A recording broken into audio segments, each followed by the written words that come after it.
coming. Let me welcome you to this talk. I'm Lloyd Armstrong, and I, with Don Miller and Antonio Damasio, have received a planning grant from the Templeton Foundation to try to put together a proposal in creativity that's sort of a university-wide activity. As part of this planning grant, we have been privileged to hear some very interesting speakers talking to us about some aspect of creativity. And today we're very, very lucky to have John Seeley Brown speak to us and tell us, it would appear, something about what was a very creative institution, especially when he headed it, Xerox PARC. Maybe before. For many of you know John, he has been around here for 5 or 6 years, I don't know, as a fellow, and has helped us out a lot over that time. He was, for almost 2 decades, the director of Xerox PARC, at a time, as I said, when perhaps it was created zenith. Since he's left there, in addition to helping us out from time to time, he serves on a number of corporate boards, including things like Amazon, Corning. He is a member of the Board of Trustees of Brown and the MacArthur Foundation, and talks a lot to the folks in the government and the military, and has thus far been unable to straighten out any aspect of that. To work at it. Having failed at GM. So thank you all for coming again, and John, the chair. Great, thank you.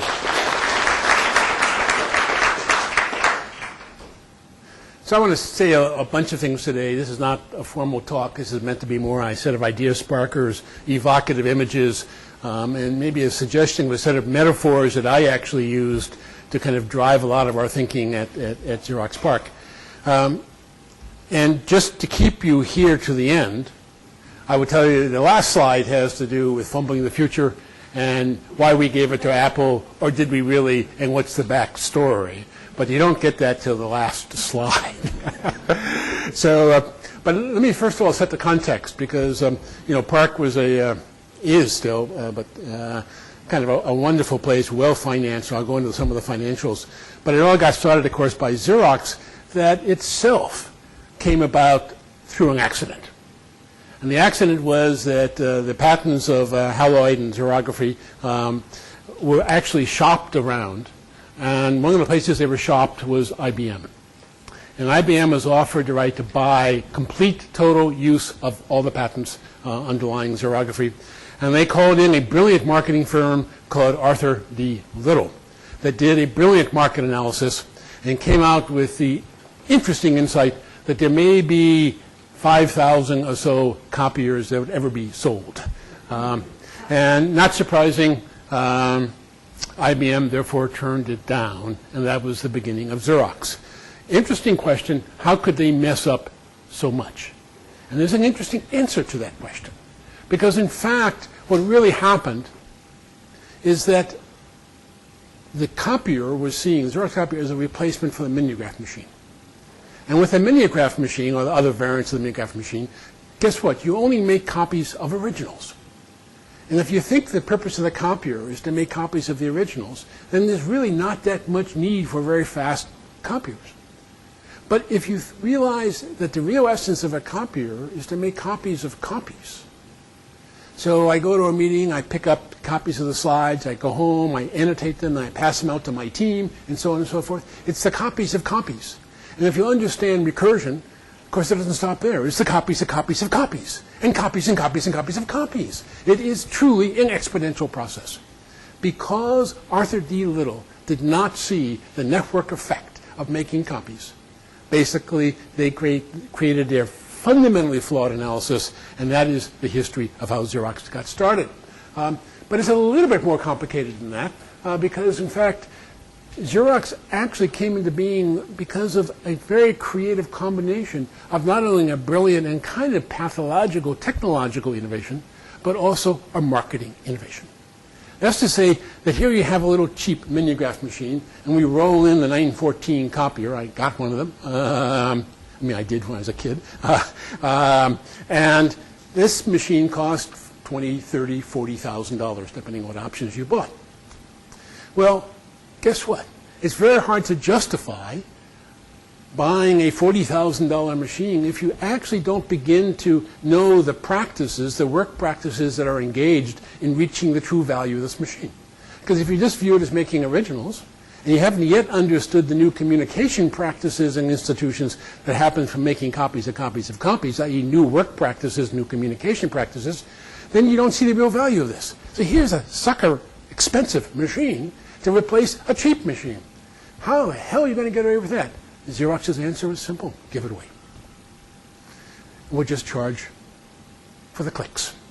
And so the Electron was made, and we would give you a copier and say, you're just going to pay 5 cents a copy. There's no risk involved in here. We think you make a few, maybe you make more than a few, but that's the way we got started.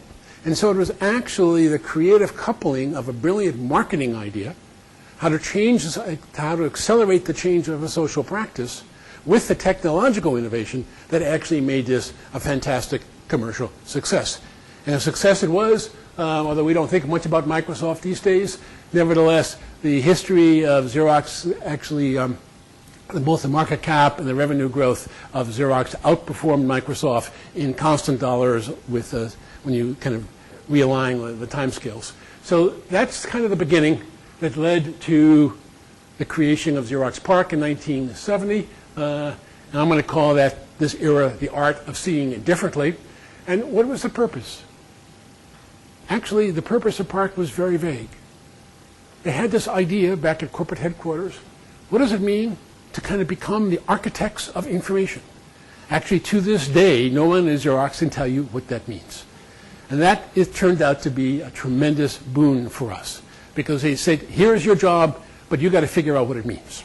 That gave us a lot of freedom. And the second thing they said is, how about at the same time creating the office of the future? And some people said, yeah, maybe you think about this as maybe the paperless office, because after all, in 10, 20, 30 years from now, if the paper disappeared, the use of xerography would go down. And so we'd like to start now and prepare for our new destiny.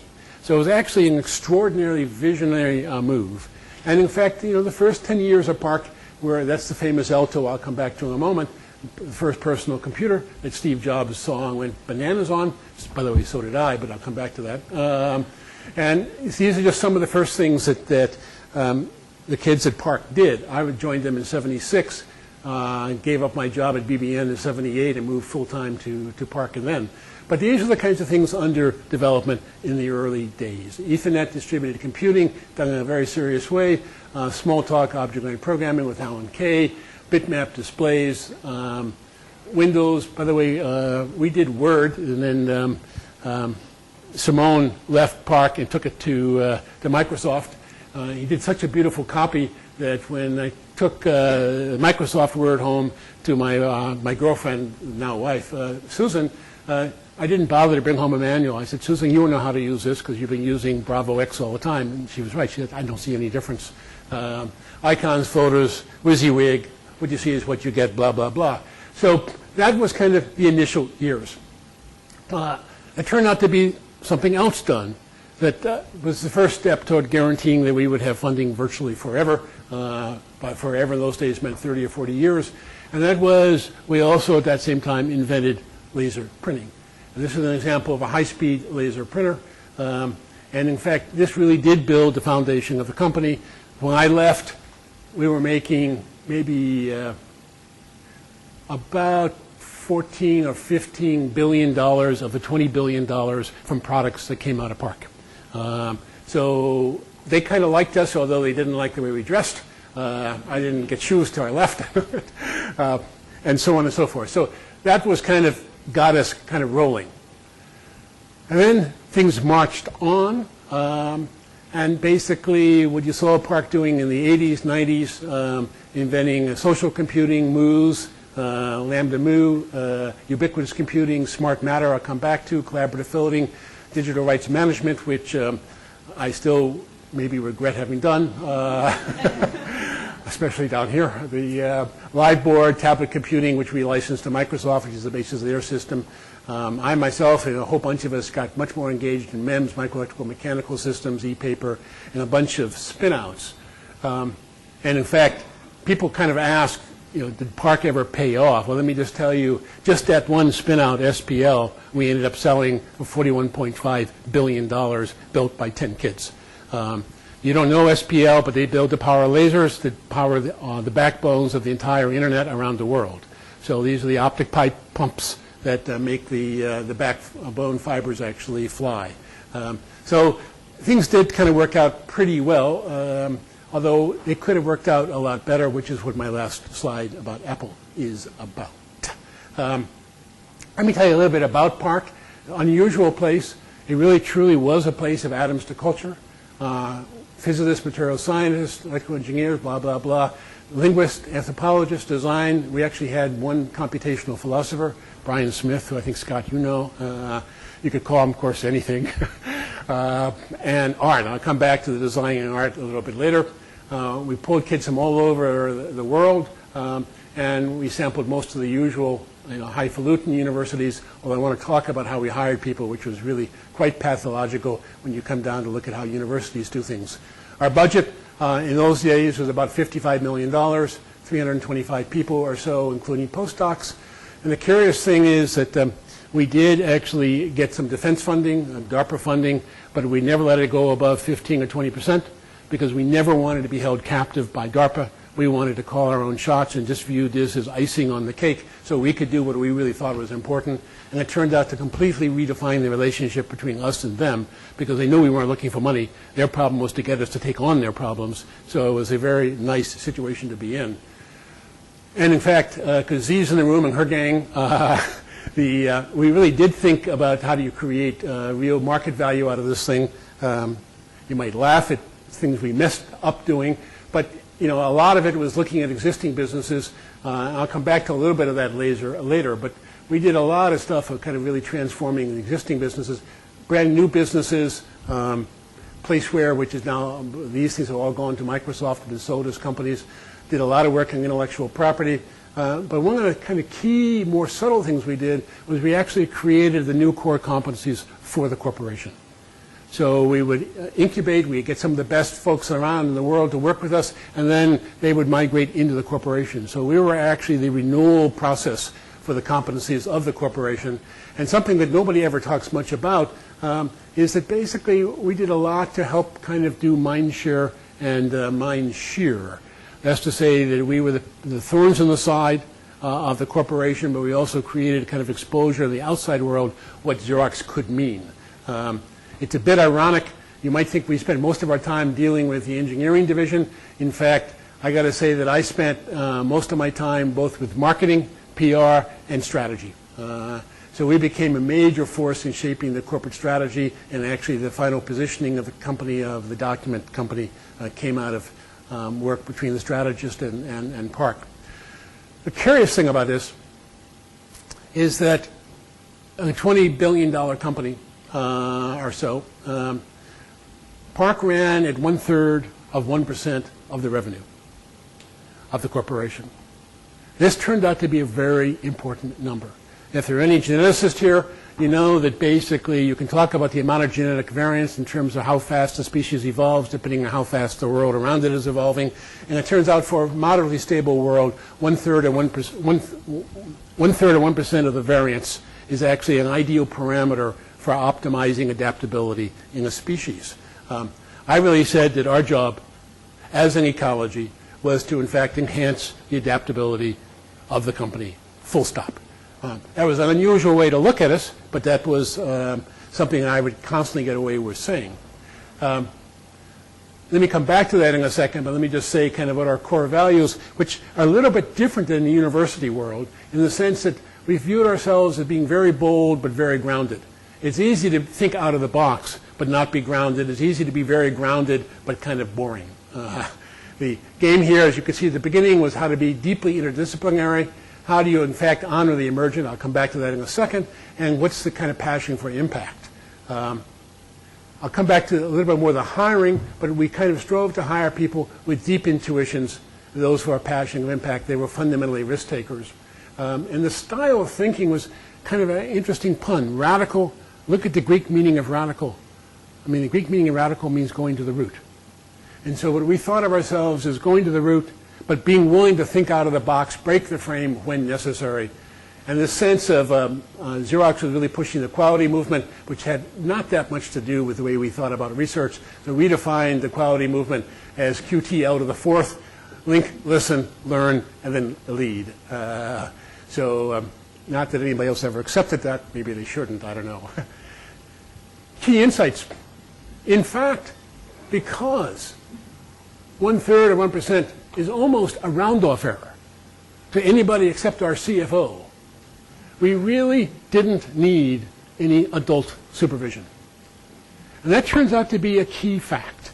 Because, in fact, a lot of people wanted PARC to grow. In fact, a lot of the folks working for me wanted PARC to grow. I said, no, you really don't want PARC to grow. If you become 1% of revenue, then they're going to send adults in here, and they're going to start measuring things, and the game is going to change. So how do you stay just below the threshold where actually you can be playful, so to speak, be actually good at handling broken bottles? How do you achieve kind of critical mass, but how do you actually remain fundamentally unpredictable? Because if you kind of get up to 1%, adult supervision says you got to predict things. And we were never willing to predict what we were going to do. And we talked about that at lunch as well. So in that sense, failure was permitted. In fact, I would say failure was expected. We don't publicize it too much, but I would have guessed 75% of the things we did were failures. Hard thing to measure because, as you know, a researcher never fails. It just kind of reformed in some of the project. Lloyd knows that. And kind of the last overview is kind of the themes that cross-cut the whole place were such things as knowledge ecologies, knowledge management, et cetera. That's where the communities of practice work folded in. Networks and documents, looking at the documents and network structure. Smart matter that I come back to. And security. And then one issue that at the end, the last 5 or 10 years became a super key issue is how do you start using and combining computation with matter in brand new ways to handle some of the problems of scaling some of our technology, which you will see an example of. Our early mantra. This was brought to us by George Pake, who is the real visionary physicist that started Xerox PARC. He's the one that hired me, and he was my inspiration afterwards. He was a very, very thoughtful man who understood humility on one hand and taste on the other hand. In fact, he once called me into his office and he said, John, I don't understand you computer scientists. You're so goddamn arrogant. And I said, well, of course, George, we build things. You physicists can be humbleized by having the world's best idea. It just turns out that's not the way nature works. So as a physicist, you learn to listen, but you also learn to be actually somewhat humble because the best ideas aren't always the right ones in terms of characterizing nature. But what he did bring us, and back in these days it was a very, very powerful notion, is basically he said, build what you need, use what you build. We ate our own dog food. And even when, in fact, there were kind of beautiful time-sharing machines around, like PDP-10, that a couple of us grew up on, for political reasons, we weren't allowed to buy the PDP-10. We said, fine, we'll just build one. And we went out and we built all this stuff. And that sense of building things and then using the stuff that you build. We didn't actually buy anything commercially except molecular beam toys, et cetera, to keep some of the physicists happy. It's too hard to build. But that sense of building our own tools and using them, it was a very powerful mantra. The Alto, when I first came out in '76 to see this machine, I was coming from BBN, and we were doing the ARPANET. There was a pretty impressive group there. I saw this machine, and that was it. It was an instant love affair. I mean, how do you fall in love with a machine? Well, if you saw this machine in '76, it was not hard to fall in love with it. But this machine, again, was built from scratch. Nothing like it. In fact, nothing as good as it has ever been built again, strangely enough. And this machine actually was built from ground up, meaning to be experimented with, because we had no idea what it would take to build Ethernet drivers, because they didn't exist yet, build laser drivers. We didn't know those didn't exist yet. We were building them at the same time, and so on and so forth. So this was a bit slice microprocessor that was set up to be microcoded that ran 16 fast shifted tasks. So only one of those tasks was being a computer. Other tasks were being all the types of drivers. So there were no drivers on this machine. You could actually turn this machine into a whole bunch of different things, and it turned out to be the tinkerbox for almost everything that happened at PARC for till probably 85. And it was a fun machine to use. But let's step back, because those are kind of some of the obvious histories. I want to talk a little bit more about kind of the soft stuff that I think actually characterizes so much. And we're talking about this at lunch, Lloyd. Actually, the game plan was we subsidized the cafeteria. Now this, by the way, is so common in Silicon Valley, but it was not common in 74. So actually 72 when we started this. So the idea of subsidizing, and we had great food, very, very inexpensively, and so there was no reason ever to leave. Cross-disciplinary teams nearly always ended up, what? Eating together, because we created long lunch tables. You could not sit down in a table of 4 and eat. You had to sit down on a table of 20. And that guaranteed you that you would be part of a broader conversation. So just structuring the lunchroom, which I think was one of the insights that actually George Peck brought to us back then, saying, you know, I know physicists and computer science ain't going to really get along that well, so let's make them eat together. So that's what we did. You know, again, this is so common now, but, you know, wall-to-wall, floor-to-ceiling whiteboards, near all the coffee machines. In fact, Mark Weiser, I'll come back to Mark later too, we had this kind of ingenious idea of whenever you make coffee was, again, of course, free, although it's so common nowadays. It was great coffee. So anytime you made a fresh pot of coffee, any coffee pot in the building was on the Ethernet and would send out a packet saying, I just made myself coffee. And guess what happens? Immediately, like within 3 minutes, people dash out of their offices and collide around the coffee pot. And then, of course, there were these huge whiteboards and couches that people would sit around and drink their coffee and shoot the bull. You know, blah, blah, blah. So, again, we kept the labs fairly small. We had 5 of them, basically. As I said, maybe the most important thing here are the last 2 points, that the norm was trying to engage in big, audacious projects. And I say this because in the innovation game, we may have in this country a structural hole. There are certain things that industry does pretty well that have to do with kind of building huge project teams, like, you know, Vista has over 1,000 programmers on it. And then you get universities with postdocs can work for a year or 2, maybe 4 or 5 or 6 around a relatively short-term project. At PARC, we could assemble 30 of the best folks, some craft, some scientists, some researchers, I mean, blah, blah, blah, that would come together across multiple labs and work on a project for 5 or 8 years and engage in building real big stuff. And that turned out to kind of create an ethos where we could actually build stuff. We could almost take it to market if we wanted to. We never wanted to, but don't say anything, Z. But that sense of saying, you know, the universities, you don't have that luxury. In fact, you can't get guaranteed 5 to 10 year funding, except at Langer's lab. And at, you know, in the university world, I mean, at the industry world, such kind of freedom for these types of projects didn't really exist unless it was military type, you know, spending. So there was something very nice about saying we could take advantage of this thing in between to take on projects that universities couldn't do and industry would never think about doing. And the second thing is, because we didn't get promoted by writing papers at PARC, et cetera, there was a real interest in having craftspeople shoulder to shoulder with research and scientists. In fact, if you're inside PARC, you would not even notice a clear distinction between who is the craftsperson and who is the researcher. They both valued each other so much that those types of teams is what I think actually enabled us to build, by the way, some of the brilliant breakthroughs in lasers, et cetera, that we did. This actually kind of, in terms of ecological slide, was done by Rich Gold, one of his impressions after being there a year. And he just made this poster on his own, just saying how everything is always mixed up. People are talking to each other all over the place, et cetera, et cetera. This is not the image you get of USC. So there's something about this image that speaks volumes to me. And he just did it on his own. I mean, he's a very creative guy. But I just thought it so beautifully captured the spirit. And some of the old-timers here, like Scott, knows most of these people in that slide. The war for talent was big back then, as much as it is now. This was kind of a guiding kind of mantra for me. I think of these things in terms of triangles. I explained this is probably a problem of being brought up a Catholic, thinking about the Trinity, but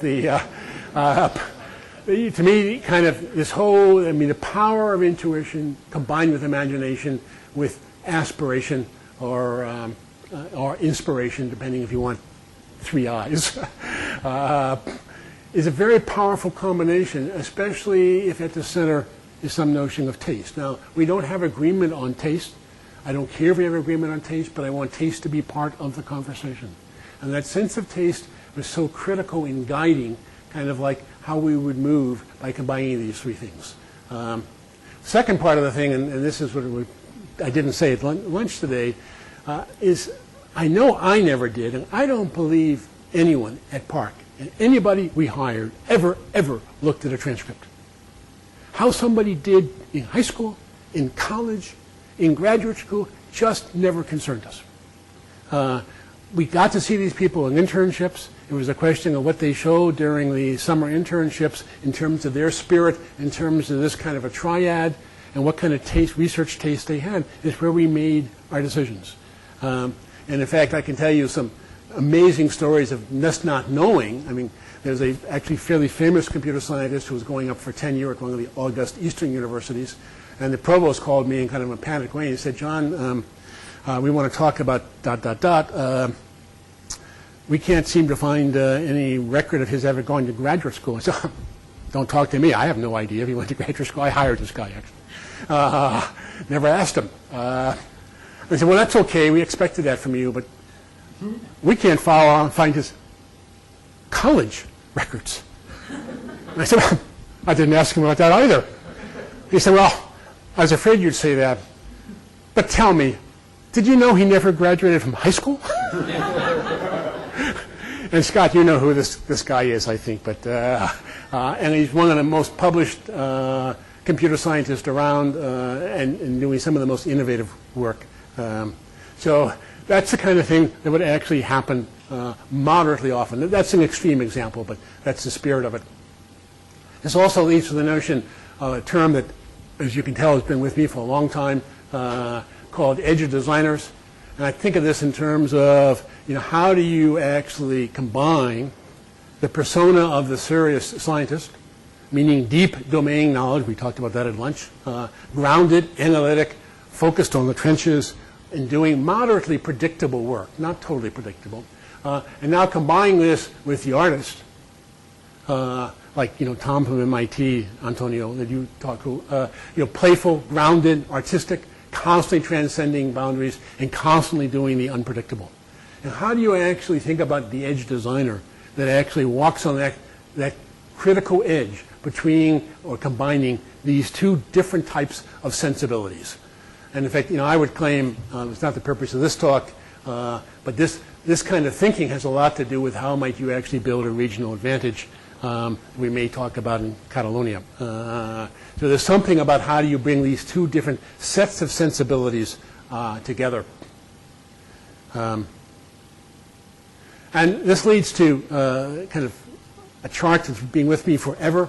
This was originally done by Ann Balsamo, who's here at USC, and Rich Gold in our research and experimental design and documents group at PARC. And he drew this, and he said, comes walking into my room, let's look at this quadrant system, John. And he said, I bet you think that, in fact, scientists and engineers communicate really easily. And you probably think artists and designers do. In fact, the need to communicate is very important, because if engineering doesn't couple into science, engineering gets kind of boring, using kind of the same old ideas over and over again. And by the way, in design, if design isn't informed deeply by art, it gets kind of old-fashioned. So in some ways, it is kind of across this edge that a lot of value can get created. Except these are the columns that never talk. Instead, what we find happening all the time is that artists have no trouble talking to scientists, and designers have no trouble talking to engineers. Why? Because basically, art in science is a very inward, passionate kind of conversation you have with yourself. And design and engineering is outward looking. For example, if you ever show me a design group that does not know how to do a focus group, I know that they're bullshit. Because if you're not closely connected to the customer, you ain't going to figure out really what to do. However, can you imagine Picasso ever having a focus group? That's the difference. That would be inconceivable here. And so that just begins to say, the inward voice versus the outward voice. And so these are what naturally start to occur. And so part of the game was to try to figure out how do you enrich the conversations across this boundary and this boundary, and of course, across all of them. And notice one way to look at this column, and one of the kinds of conversations you can have, is these folks are all involved in moving minds, whereas I think of these groups as kind of involved in moving atoms and molecules in some ways. That's a gross simplification, but you get the spirit. To help make this happen, Rich created, with Ann actually, the PAIR program, called the PARC Artist in Residence Program, which now is actually the title of Technology of Imagination, which is Ann Balsamo's brilliant new book.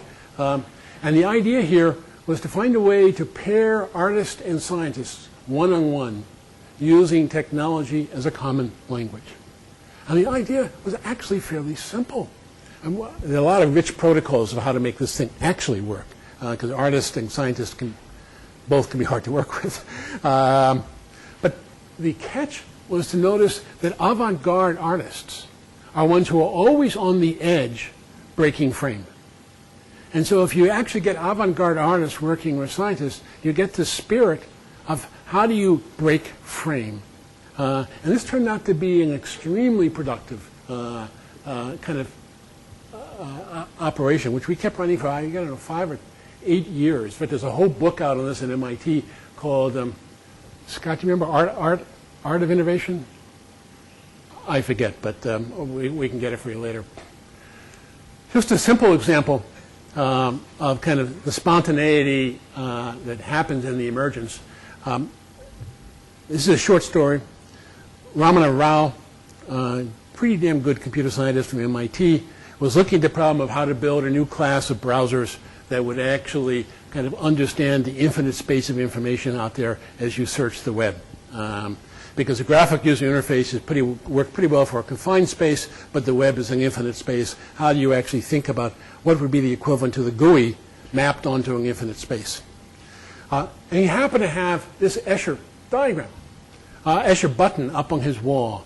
And John Lamping, I don't know how many of you know John Lamping, he's now at Google, a brilliant mathematician, walks in to Ramana's office, sees this beautiful button that size on the wall. He said, by God, that is really cool. And Ramana said, what's that? He said, man, that's a beautiful conformal mapping of a hyperbolic plane onto a unit circle. Well, bang. That was the beginning of a whole new generation of user interfaces, that one insight. And in fact, this led to the family of hyperbolic browsers. Unfortunately, Microsoft doesn't like this to run because they keep trying to protect me. I really do mean it. Okay. And this is the one that can actually, as you drag it around, come on guys, wake up. you start to be able to kind of see this hyperbolic space unfold. It has tag structures, so if you're looking for something, it propagates through the whole network, lighting up things, and so on and so forth. The idea is it keeps you oriented as you explore this infinite space. And you can always return home easily, and so on and so forth. But it was a kind of a new notion of a graphic user interface that was aimed at giving you location in this very buzzing, confusing space. Because if you actually surf the web, after about 3 or 4 links, you don't know where the hell you are. So this was a scheme to try to kind of get you calibrated and get you located in this space. This actually led to a beautiful failure. This is our hyperbolic comic book, using that same idea that you could expand in different ways and so on and so forth. We did this actually for the Tech Innovation Museum, the show in San Jose. So let's move on. Big issue. Tunnel vision, guess what? Leads to tunnel design. So much of IT in the early days and even now kind of focuses on individuals and information, and in fact tends to kind of not realize that basically we as individuals exist in communities. Information always has to be structured or embedded in a context, and the game is usually communication. And if you really want to solve this problem, you really ought to be thinking much more about the periphery. And I'll come back to various examples of the periphery in a moment. But I want to go through just some orienting metaphors, because in fact I think if we ran PARC at all, and by the way, you don't really manage this game, you kind of nurture this game. I think of husbandry as a much better metaphor for building knowledge ecologies than management. Management is what adults do. So I want to just go through some of the kinds of images, or metaphors that we kind of use to help kind of more or less keep us headed. One that has stuck with me to this very day, in fact I'm doing a paper, a different kind of a paper on this tomorrow with Doug Thomas, is a guiding metaphor of the blind man and the cane. And I don't know how many of you think about it, but the blind man sits in a chair and holds his cane, you feel the handle of that cane. But the moment that person gets up and starts walking in the world, the cane disappears, the handle completely disappears. It becomes like the protocol structure of your wrist, which most of us don't know much about, unless you're really strange. And you start to feel directly the world. So you're reaching right through the screen, so to speak, onto information space. And so that sense of how do you let kind of like the technology disappear and kind of reach through the interface and feel like you're working directly on the substance, not indirectly through the screen, which is one of the things that this actually got us to think a lot about. This is, of course, the phenomenological consequence that Heidegger talked a lot about. And this was a guiding metaphor of actually Mark Weiser in his kind of push for ubiquitous computing. The second one, likewise, an image of his, is ubiquitous computing, meaning like how do I take computing out of the box and embed it in the world around me? So it's kind of a sense of how the hell do we get technology out of the way? Maybe we finally have enough kind of power in technology that you shouldn't even know about it. And in fact, one of our kind of metaphors, mine was actually in those days a BMW motorcycle, but this does just as well. Think about the automobile. I mean, I don't know about you, and we talked again about this at lunch. To me, this is a 4-wheel computational platform. This car has about 100 processors inside of it. But think about what the question is when you go in to get a BMW or a Lexus or virtually any car today. The question you never ask is, what operating system does this car run? Because you don't even know it has an operating system. You don't even know it has a user interface, by and large, in terms of its computational capabilities. ABS brakes kind of just beautifully sit there and move seamlessly from the periphery to the center when you get into trouble, help you get back out of trouble, and then release control again. It's the most beautiful sense of seamless moving from the periphery to the center and then back again. That was a guiding metaphor. Why can't we build computer systems like that? We would ask ourselves. ABS brakes, I mean, the thousands of examples of this. And in fact, this was, I had to talk about this because this was, I love this. This is a kind of a first example of saying, like, let's take this to the extreme. And suppose we really wanted to build a smart column. If you're an architecture school here, by the way, Xerox machines have a lot to do with big machinery and figuring out how to make this machinery really work right. And maintain infinite calibration at the same time is non-trivial. Here's the problem. Suppose you have basically a column. In fact, the column could be nothing more than a piece of paper. Well, guess what? When you put enough compression, I don't know if there's some mechanical engineers that may barf at this, but this is basically more or less correct. As you start to put enough load on this, the beam starts to buckle. How does it start to buckle? Believe it or not, it sends an information wave down to the end and it reflects back. And the question is, what happens if you interrupt that information wave? How do you interrupt it? Well, I could put a little piezoelectric cell here, and I could figure out this is the first moment of this wave, and I'm going to screw it up. So when I sense this wave coming, bang, I ping it, and I blow up that wave. Well, waves don't like to be screwed up, so of course they figure this came out a bit metaphorically, anthropomorphically. Okay, so that's the first moment. So guess what? The second moment starts to develop. Well, guess what? We put them here, and we screw up the second moment. Well, as you can believe, the story goes on. There's a third moment, fourth moment. So you decide to put these little piezoelectric responders and effectors, sensors and effectors down this column. But now things get pretty complicated. Because when I said this first moment, second moment, third moment, I had presupposed this thing was a homogeneous plane. Okay? We could compute these moments ahead of time. But you get enough of this crap on here, and no longer becomes homogeneous. So now you can't compute this sucker offline, because these differential equations become pretty complicated to solve. This is embarrassing. Except, believe it or not, why don't you think about building an auction system? An auction system that bids for energy to counterbalance deformation. And you build a real-time, peer-to-peer auction system on this thing, and guess what? It works. This is the way we build heating systems in buildings today. These are infinitely more sophisticated than PID controllers that the engineers in this room know a lot about. But this idea of building an auction to handle massively nonlinear problems really hit this, and this was kind of the insight of Andy Berlin at PARC, and saying we can change this whole game. What does it mean to kind of think about auctions as a new form of control theory on smart matter itself? Unfortunately, or fortunately, depending on which side of the fence you're on, I could talk all day on this topic. But back again to kind of supporting metaphors. One of the things that really hit us a lot, and it started with the phenomenological notion of Heidegger. By the way, Polanyi actually had this idea as well, with a slightly more interesting twist to it. But if you look at this, what you'll find in almost all information science and computer science, we focus on the explicit, the center, and what you attend to. Never discussed very much is how do you handle the implicit, i.e., think about the difference between the center and the periphery.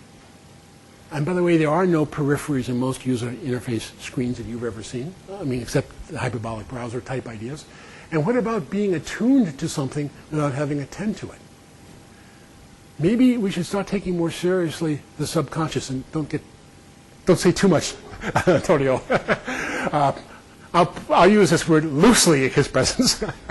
But maybe we should start thinking about, how does the subconscious mind actually process a lot of this information, as well as the conscious mind? Pardon me? In fact, I will tell you this. I got this idea from Descartes' error.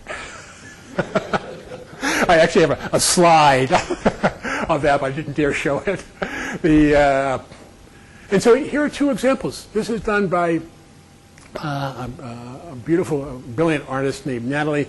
Can you pronounce, Scott, her last name? Germanjenko. She's at UCSD now. And what she did is she built this dangling string. It would hang down from the ceiling in the CSL laboratories, the computer science lab, and there would be a linear stepping motor on this string, And basically every packet going by the Ethernet, this was a shared Ethernet in those days, we didn't have optic fiber like we do today. And so every packet that would go by would turn the string. Now here's the problem. If you're sitting in your office and suddenly your machine slows down, what's going on? You know, if you run out of memory in your machine, or you're thrashing in your machine, you know, are the disk server screwed up, or is the network loaded? Well, lo and behold, when the network gets loaded, of course, the string whirls slightly faster. And so you're just suddenly aware, without even knowing it, that there's a higher frequency sound. And you don't have to think about it. Suddenly now there's a calming sense. You kind of understand your periphery in a new way. So that sense of trying to find ways to attune to things. So we keep talking about information overload. Well, maybe we have information overload because everything we pass through the center, and we don't know how to exploit more of the capabilities of basically the subconscious in terms of how do we do attuning. So we did a lot of things like this following her work. And this actually led to a company, actually not ours, called Ambient Technology. Is that what it's called? Z? They built the orb, and I decided to turn this thing off after a while, but we actually built a water fountain that would look at the Xerox stock market. Very depressing for 1 year. That's why I changed it. But it also did lead us to realize that all these things had started to think, guess what, you know, they wanted to link. And that led to a whole bunch of stuff in terms of how to make all that stuff happen. So our game was how actually might you understand this balance, or this rebalancing between the subconscious and the conscious, etc., in order to bring calmness. And so Mark Weiser's vision was, how can we bring calmness to the IT world? And said very simply, how do you actually find the right yin-yang relationship between the technical, the aesthetic, and the contextual, and how do you start to bring all three of these things together? Now again, you won't find any department at a university that does this, but if you looked at the disciplines we had at PARC, it was no trouble at all to bring all kinds of people together that would argue about this stuff, et cetera, et cetera. Something that we never understood, but this whole idea, when we think about personal computing and social computing, we don't think about shoulder-to-shoulder computing. What does it actually mean to stand shoulder-to-shoulder to somebody, and actually use, this is a live board that we created, that you could scribble on and do all kinds of things with, et cetera, et cetera. And we knew something was at stake here. We did not understand what it was. My guess is this is why Second Life is so popular. You now have a new sense of shoulder-to-shoulder. Something is going on here we still don't really understand. Kind of maybe one of the last examples, and then I'll go to the very end. One of the things we didn't talk about at lunch, if you actually go to Bilbao and you look at where Frank Gehry put the museum, he was actually offered, I believe this is true, the space, as you know, Antonio, up on the hill. Beautiful space. He said, no, I want it down in the nitty-gritty part of the city, which has all kinds of constraints. His genius was, how do you transform a constraint into a resource? In fact, my definition of an architect is somebody who is skilled at transforming constraints into resources. By the way, a good share of research is the same way. Here is kind of a simple little example that ended up being very, very useful for Xerox. Is, when we scan documents, or actually when we scan and remove these documents at like 200 feet a second, and we actually go to lay down multiple colors, we have to maintain 15 or 20 micron accuracy. And let me tell you, when you take cut paper like this and move it at 200 feet per second, it's kind of like a wet noodle. To maintain 20 micron accuracy turns out to be non-trivial, if not impossible. But company with macho engineers, we would figure out kind of how to do this. It hit a couple of us, actually. The human eye actually resolves things in an amazing accuracy.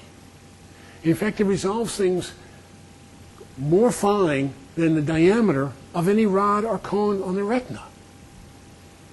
How does it do that? Well, it does it because basically you got a more or less random distribution, and then you turn this thing into a vernier in terms of a fast motion across a particular line, and it crosses different cells as it is kind of, as your eye is jittering. And so God has turned us into vernier scales, micrometer type scales, that enables us to see things at an amazing resolution. And it hit two of us at the time that, you know, if God, point, we can learn a lot from natural systems, and we go on. You know, if God were a Xerox engineer, people's heads would look like this. Bricks where no eye motion was possible. Hey, why can't we turn a foible into a feature, a constraint into a resource, and actually understand how to kind of measure these vibrations, actually purposely lay out things in a random distribution in terms of our sensor cells, and use the exact same technique that the eye uses to take this jitter and use that to resolve things. You got to do kind of a high frequency jitter here to make this work. The answer is totally works, totally great. Change the whole game of how you want to do some of this. Guides to the unknown. I find it still strange. Paul Duguid and I talk a lot about this in our book, The Social Life of Information. The way ahead, perhaps, is not to look just ahead, but to look around. Because there are an awful lot of ideas lying around. And in fact, this ties in beautifully to William Gibson. The future's already here, just not evenly distributed. That says that an awful lot of the ideas we think are so new already exist if you know how to find them. And so the whole sense of spending more time looking around and noticing things, if you can kind of look at things in new ways, this is part of the view of seeing differently. And fortune favors the prepared mind, as Louis Pasteur said. So one little example. This is bizarre. We created Xerox with staplers, and so we asked ourselves, could we build a stapling machine that would actually staple an HTTP address onto a document so the document never gets lost? This is a bit pathological. How would you do this? In fact, how would you ever have thought about wanting to do this? No, how would you ever thought about doing this? Well, what happened is one of our guys was out in Texas on a ranch, and he's actually at the branding station, and he discovers that they're using these RFID weird things, by the way, this was late 80s, to actually implant into a steer as a way to brand. So he came back and he said, guys, you know, these things only cost 25 cents to $1 a piece.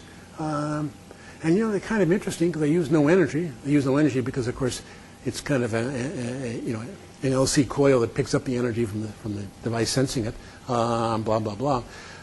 So what would it mean to actually try to use those RFID tags as a stapler? So we ordered a bunch of these things from an ag company. Well, you know, I get a call about 3 months later, and they said, you know, John, last time we checked, you guys don't have any animals. You know, why have you ordered 10,000 of these RFID tags?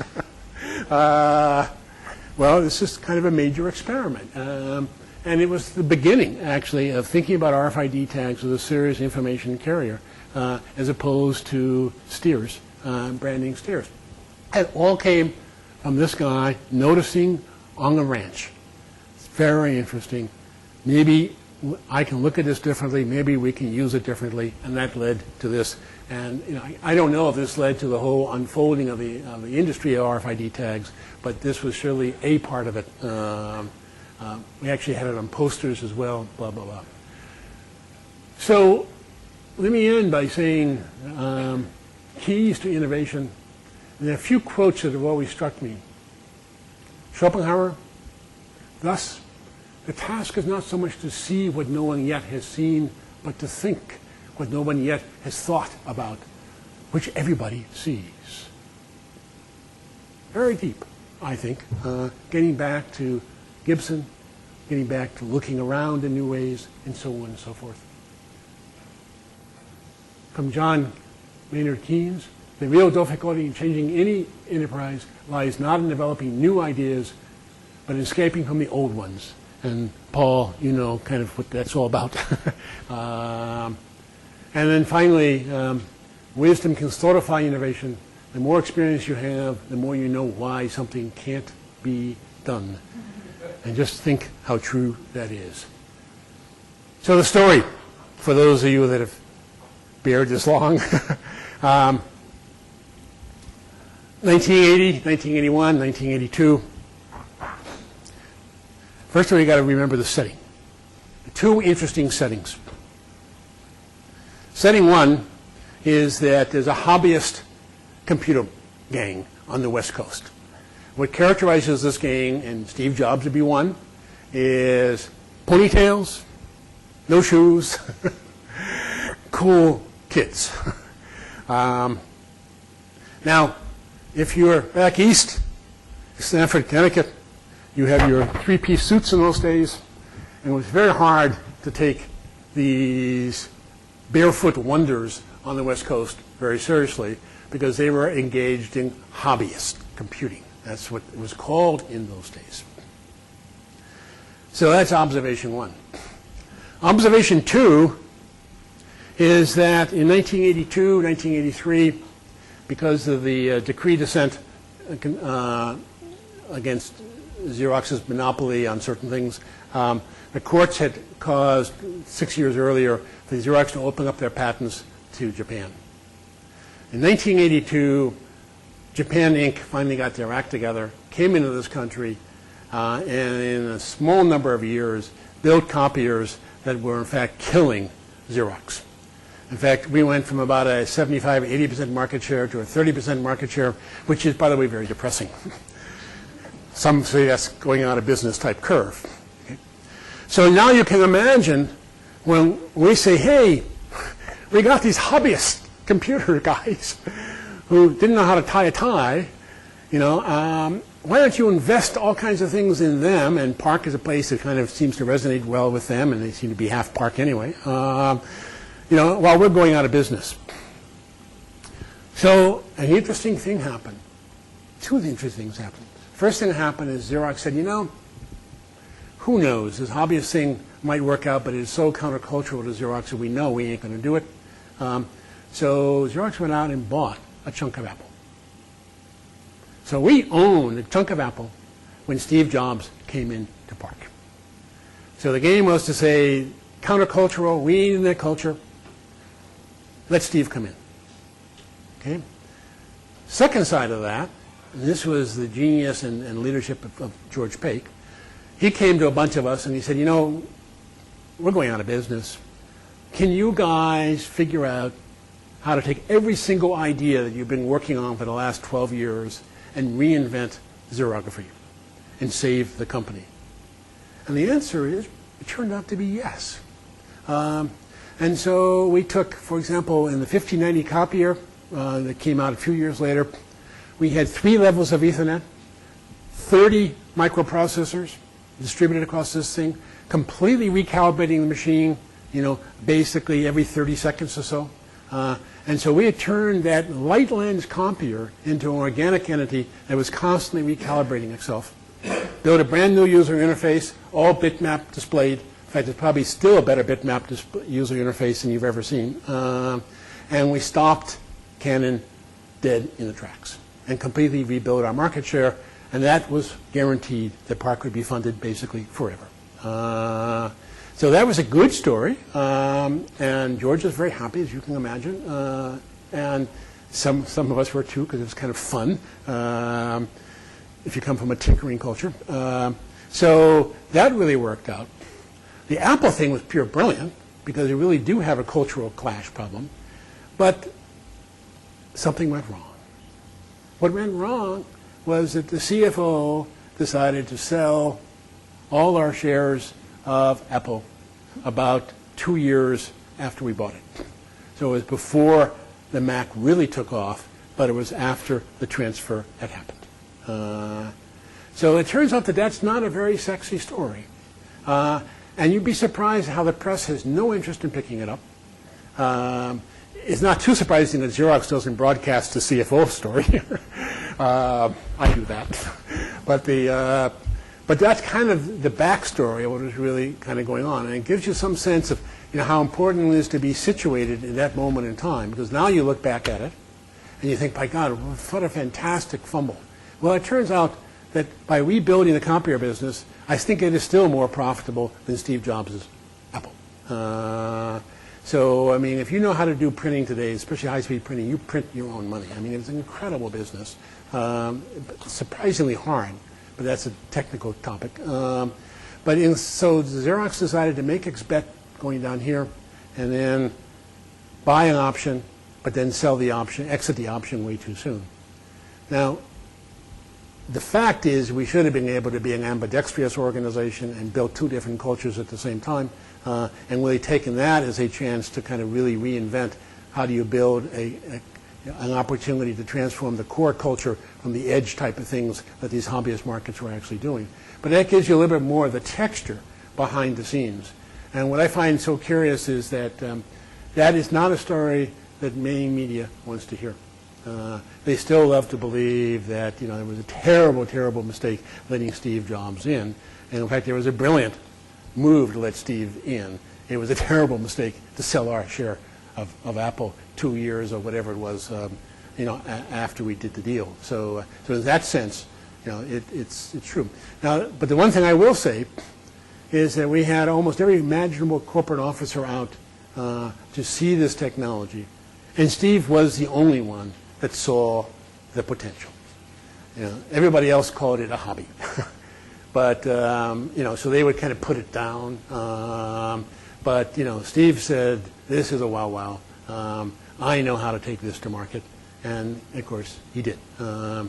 So I mean, he deserves a lot of credit. And of course, if you look at the middle of my triangle about taste, there's one thing that guy has is taste. And so it's kind of nice to see that sense of taste being used to combine these different aspects of kind of technology, culture, context in creating things. But that's more of the story what lies behind the fumbling, the future. So we did a lot of fumbling, and it's a different talk, but there's a lot of issues about what does it take to open up people's minds, which is part of why Don, you and I were starting to talk about. Because if you're going to run a radical operation like this, you got to figure out brand new ways to open minds. And that's what actually changed my career, thinking much more about what are new ideas about how to open the mind to new ideas. Because there's no way to justify this kind of expensive operation, although it ain't that expensive, to this idea. So with that, I know some of you have to take off to finish your class with Sir Jonathan, and we can stay around and we're going to have a discussion, I think, now.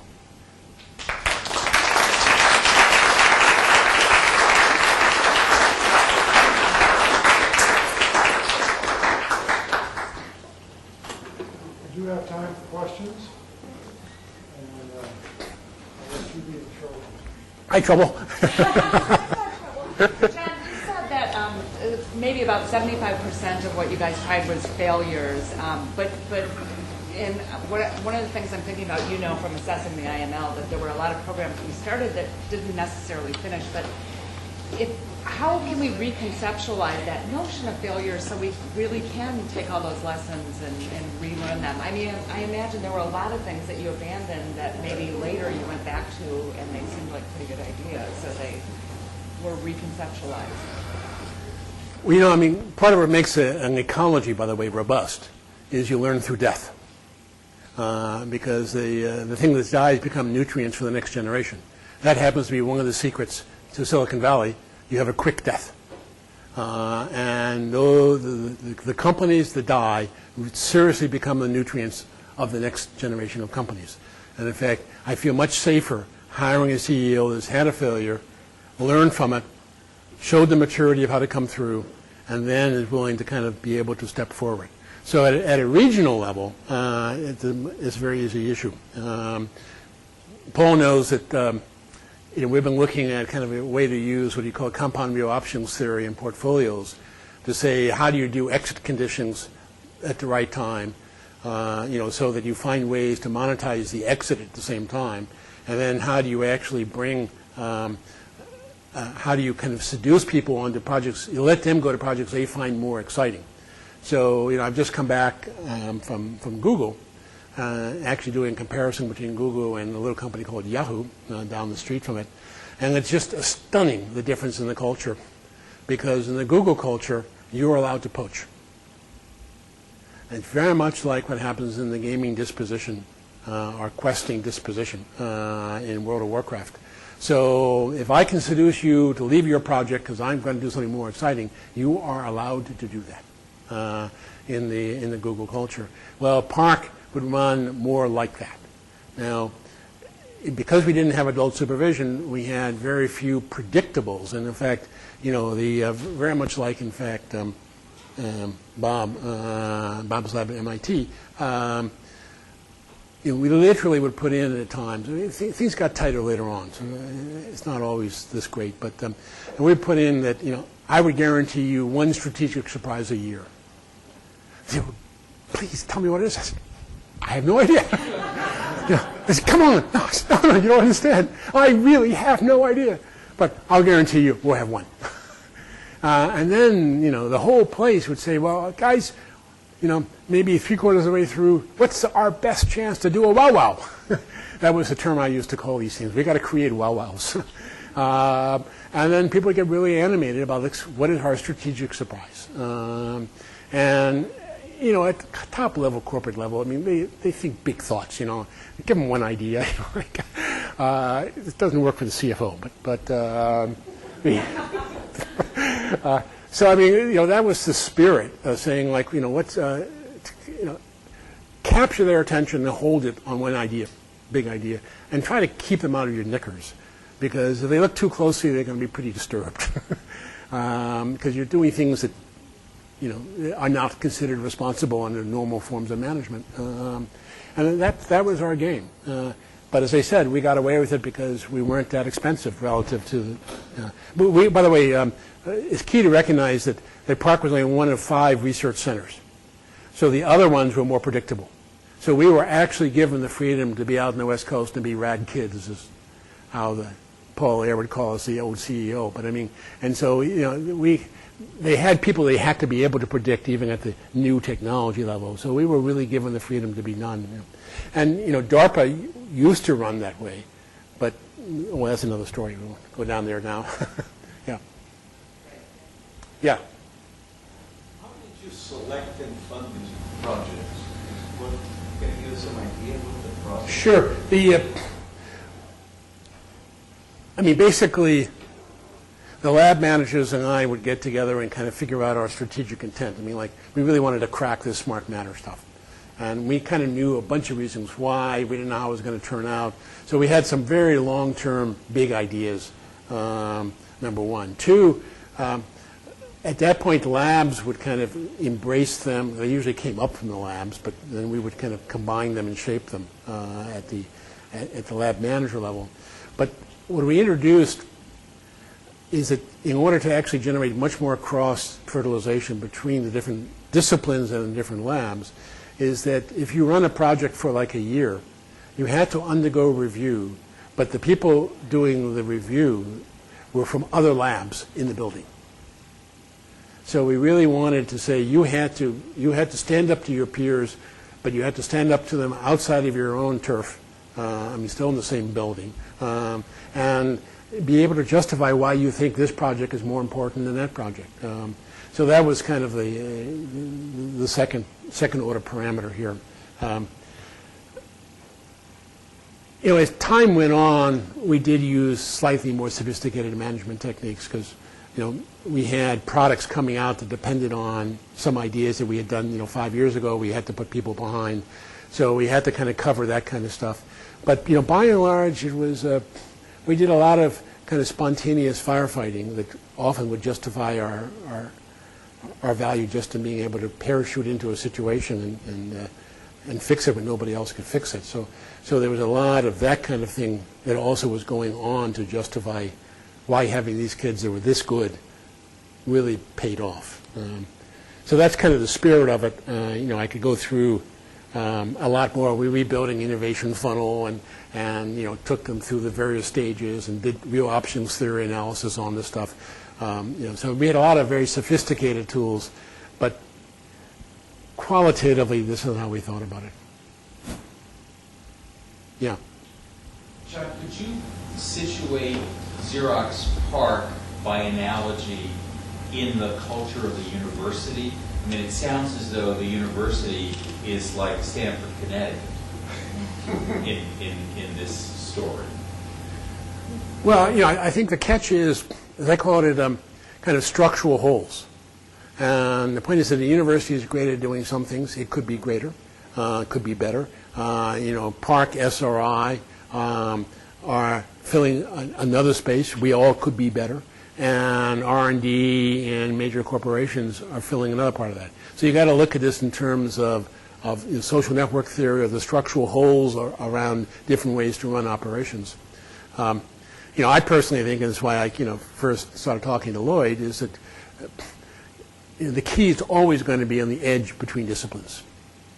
And so, you know, I'm a firm believer that you live on that edge and you figure out where the breakthroughs are going to come, where the brand new ideas are going to be, and so on and so forth. And if you were, you know, if you were excited by that, that's great. Now, you know, in PARC, you do not get promoted by writing papers. So that had almost nothing to do with your promotion. And you know, and one of the ironies is, because you didn't get promoted for writing papers, the papers we wrote turned out to be fantastic papers that have been, you know, if you look at the ranking of papers with impact, you know, which is a strange measure. It's not the way you do things here. But if you look at the papers with impact, we are about third in the country, just after Institute for Advanced Studies. But that's not because, I mean, we're ahead of Harvard, for example. But we don't write papers until we have something worth saying. So there's that kind of a spirit that really differs, you know, and that actually helps the information glut problem and so on. But the catch really is to, you know, go for gold. And incremental stuff we would send off to engineering divisions or other research centers. And so there was a kind of a strange sense, you know, I can describe PARC as it was kind of a euphoria, because, you know, if you wanted tools, you know, except the kind of toys that Antonio wants, you know, we make them, or, you know, buy the magnets or whatever, you know, and so on. That sounds great. But I tell you, psychologically, something strange starts to happen. You no longer have an excuse for failure. That becomes very terrifying. And so there was a dark side to PARC. And there are multiple dark sides to PARC, but the one I want to talk about here is that there was a sense of just, you went home and knew that, you know, if you weren't succeeding, most likely this was because of you. Whereas at university, you have an infinite number of reasons why things ain't working. Starting with the provost or the ex-provost. So I mean, that's the turned out to be very interesting, because when you have people that you think they think they've entered heaven, and at times it's a little bit closer to hell. So there are a lot of subtle issues here on the soft side stuff that we don't get a chance to experiment with in this country in universities at all. And unfortunately, places like PARC don't exist anymore in terms of this kind of freedom. So, you know, it's hard to replicate some of these ideas and some of these. You know, but this sense of no excuse for failure, and yet failure is honored. You know, I can say failure is honored, and by the different kinds of failure too, by the way, here. But I mean, obviously, but it's an interesting situation where you have mostly yourself to blame. Yeah.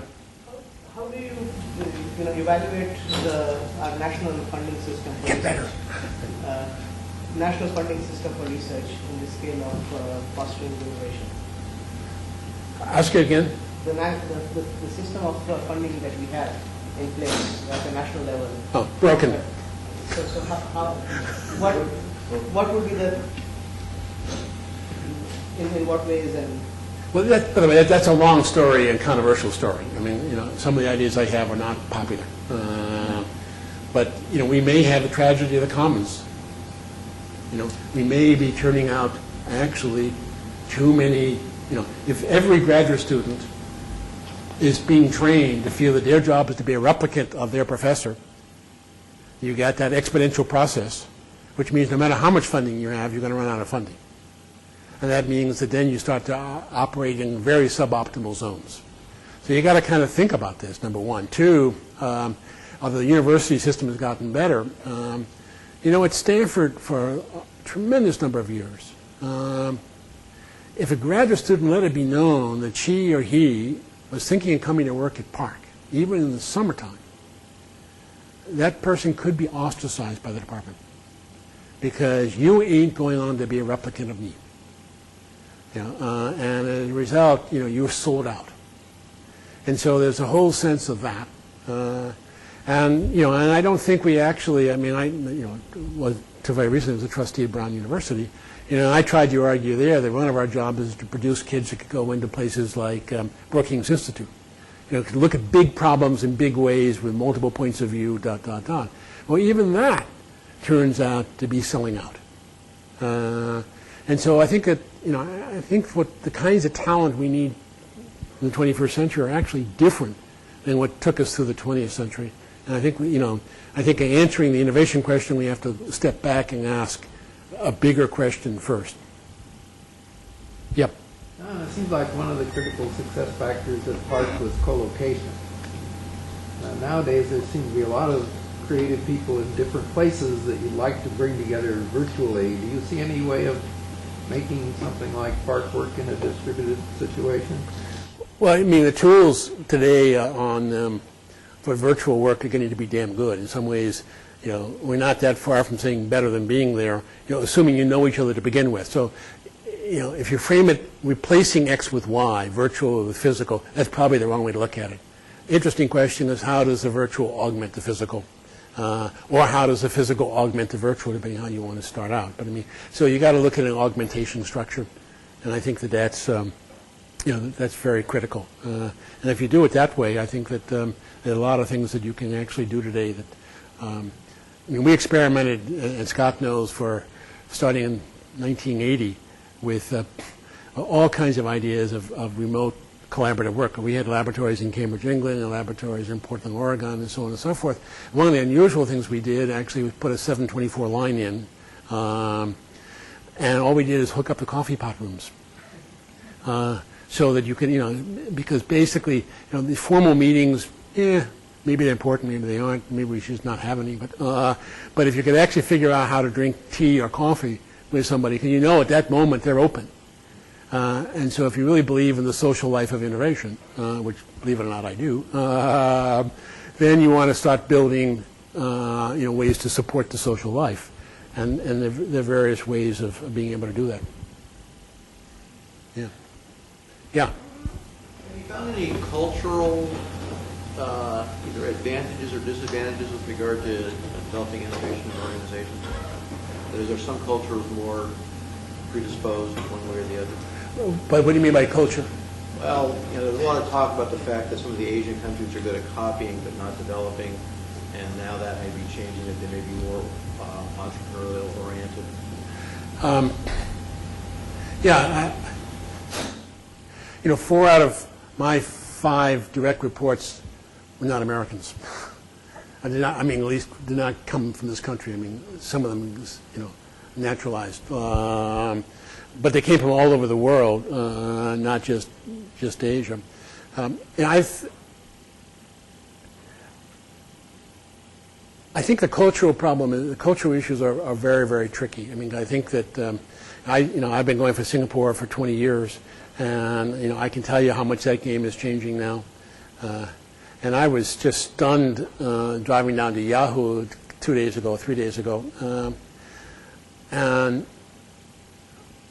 Juniper, which is high performing, very, very fast switches. I noticed I didn't see a single Caucasian on the entire drive by that campus. And it was kind of stunning. Whereas if you walk into Google, you see every culture totally intermixed in a very interesting way. No cliques that I could see developing and so on and so forth.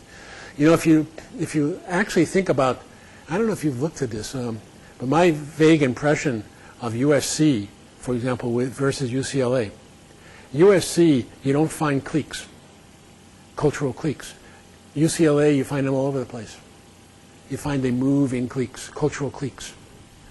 Here, you don't see it as much. So, you know, some things I have a feeling you've done some things very, very well here. You know, in terms of more innovation, you know, I believe China is coming up this ramp so fast. You know, part of it is because of the green turtles being professors here that have nationalistic spirits behind them, go back there at Tsinghua University, completely transforming their graduate education programs. And so, you know, it's very easy to say, well, these guys are not that creative, you know, 5 years ago. I would be much more hesitant to say that now. I would not bet against this in 5 years from now. This stuff is in fast flight. And you take, and I meant to bring this up as your example today, but take Singapore. You know, Singapore's education system used to be, I mean, is the dream of the United States. If you go to the Department of Education, all they're telling you is how great Singapore is. You know, you look at their STEM results, science, you know, math, you know, they're the best in the world. You go to Singapore, and they look at you and say, John, how come you guys haven't figured this out yet? We screwed up. We've completely turned our education system inside out. Now the new mantra in Singapore is teach less, learn more. Okay? And I go into the classrooms, and everything is being done, especially the better schools, I mean high schools these are, full inquiry method. And they said, no, we're not going to cover a lot of stuff. What we want these kids to do is to get a sense of what does it actually mean to kind of become inspired and kind of engage in inquiry. And I've sat in classes, you know, starting in 6th grade, and just seeing how alive these classes are in terms of people engaging in full inquiry method. Well, let me tell you, if they're turning out people that have come through the system with full inquiry method, in 5 or 10 years, these kids are going to be awesome. And to just tell you about some of the discussions I overheard in sitting in some of these classrooms, you know, I say, wow, the dimension of intuitive understanding these kids are getting. And by the way, 6th grade, talking about Newton's laws, you should have heard the discussions going on in terms of how they came to internalize what it actually meant. So the world is changing. And do I think that the U.S. is aware of how the world is changing? Absolutely not. You know, starting with Washington, but you know, as you know, you guys here are being pretty ambitious in terms of looking at things in Singapore, Korea, etc. But the ability to kind of figure out, look around, you know, back to my mantra, you'd be surprised what you can learn. This is a fast-changing game. Well, Doc.